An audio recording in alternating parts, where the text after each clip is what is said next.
그냥 제가 느끼기에는 공부를 잘할 수 있는 첫 번째 원칙은 마음이 평온해야 되는 것 같아요. 너무 과하지 않고, 그리고 걱정도 이 정도, 거기서 너무 과하게 생각하지 않고 충분히 잘하고 계시니까 너무 부담은 좀 안 가지셔도 될 것 같다는 말씀을 드리고 싶어요.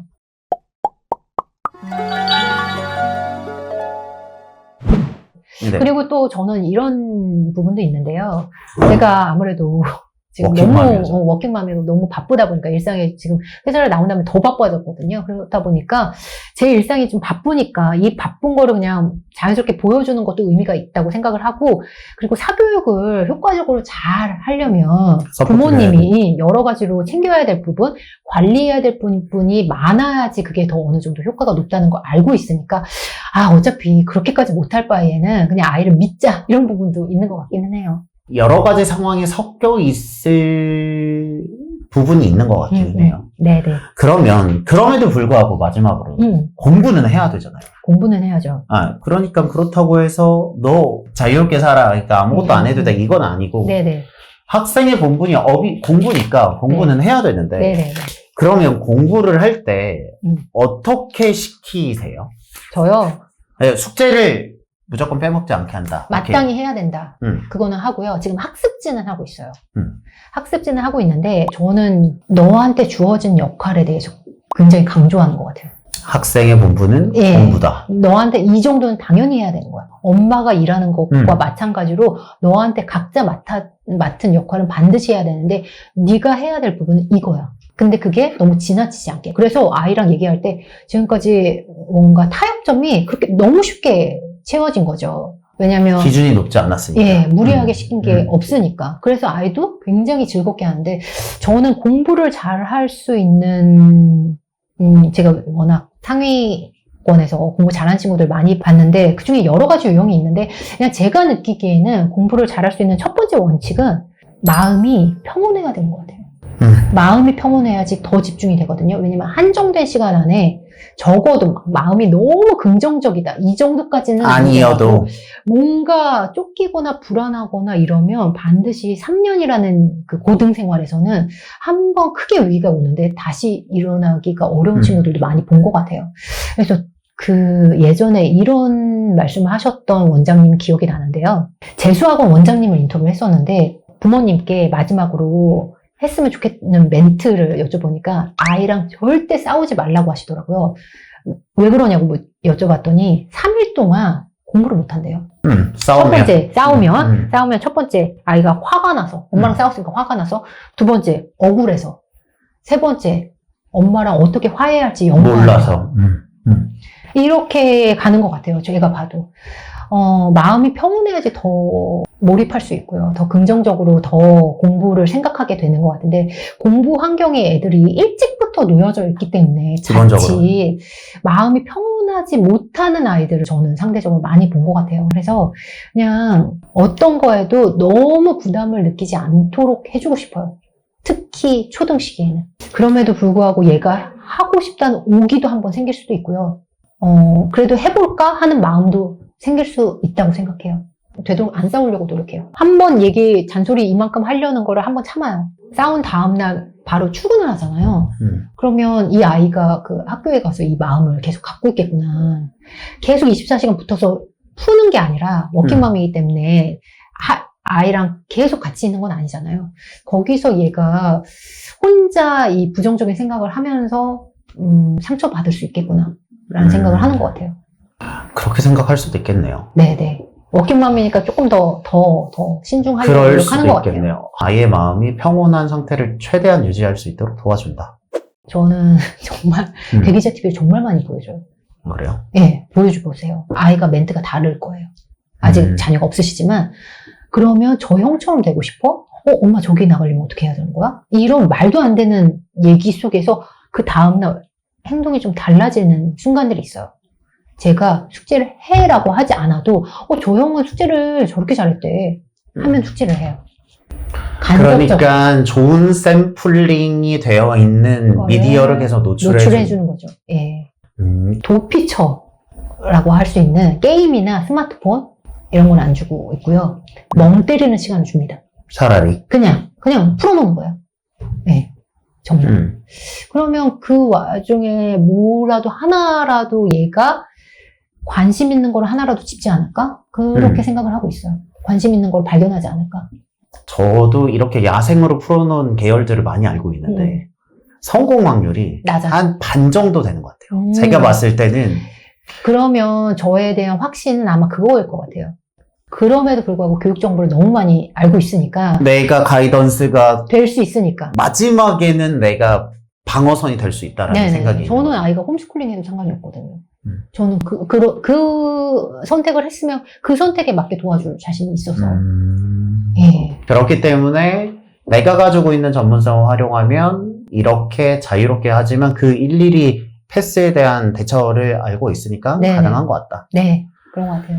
와, 이게 실은 이 얘기를 들으면 저는 무슨 말씀을 드리고 싶냐면 이 방법은 다 따라할 수 없을 수도 있어요. 하지만 이런 그럴까요? 생각을 가지고 교육을 하고 있는 사람도 있다라는 그 샘플을 하나 아는 것만으로도 저는 느낄 수 있는 바가 많다고 보거든요. 요즘은 서준석 씨처럼 의대를 그만두고 치대를 다시 오는 경우처럼 그런 사례가 있다라는 걸 아는 것만으로도 힘이 될 수 있다고 생각합니다. 그리고 저는 이렇게 힘들게 어렸을 때부터 공부했다가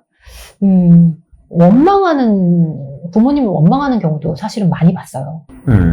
예. 그쵸. 아니면 대학교 1학년 때 막 진짜 막 나가거나. 저는 그런 경우도 있었어요. 예. 그리고 대학교 1학년 때는 그냥 그 성적으로 좋은 학교를 갔다가 대학교 2학년 때 이 전공을 한다고? 나는 뭐 먹고 살아야지? 뭐 해야지?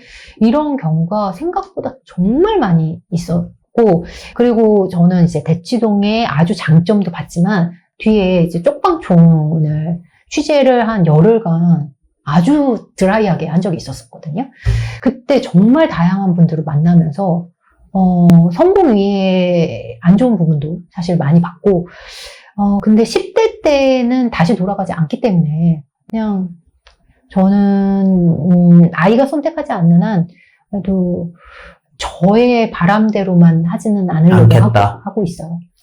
아, 그게 저랑 좀 다르네요. 저는 습관으로 세상을 이해하는 뷰는 주고 싶은데, 그걸 가지고 뭘 만들지는 아이한테. 예. 저는 그 정도가 습관은 부모님이 형성하는데 도움을 주고. 네. 예. 습관을 형성해서 너가 작은 걸 계속 쌓아놨더니 어느새 큰 거가 되어 있고 이 시간으로 만든 결과물은 똑똑하다고 해서 줄이기는 어려워. 그러니까 결론은 너가 손대고 있는 걸 굉장히 열심히 시간을 묵묵히 때려 넣는 게 최고야. 라는 교훈은 주고 싶은데 네네. 그 이외의 나머지 것들은 원장님 지금 저희 아이가 그 정도는 하는 것 같아요. 그래서 그렇죠. 제가 그 정도 그쵸. 뭔가 제가 얘기하기 전에 어느 정도는 세팅이 한 것 되어왔죠. 같아요. 예, 어렸을 때부터 제가 뭐 일하는 모습도 너무 많이 보여줬고 남편도 늘 바쁘게 뭔가를 하고 집에서는 그런 습관들 늘 도서관에 가고 이런 부분들이 있기 때문에 제가 얘기하기 전에 한 번은 먼저 했던 것 같아요. 그래서 그런 습관에 대한 필요성에 재미나 그런 것들은 충분히 습득되어 있는 상태다. 네, 그 정도는 되어 있는 것 같아요. 만약에 그게 아예 아노미 상태였으면 저도 같이 고민을 했었을 것 같아요. 그쵸. 그 정도는 아니다.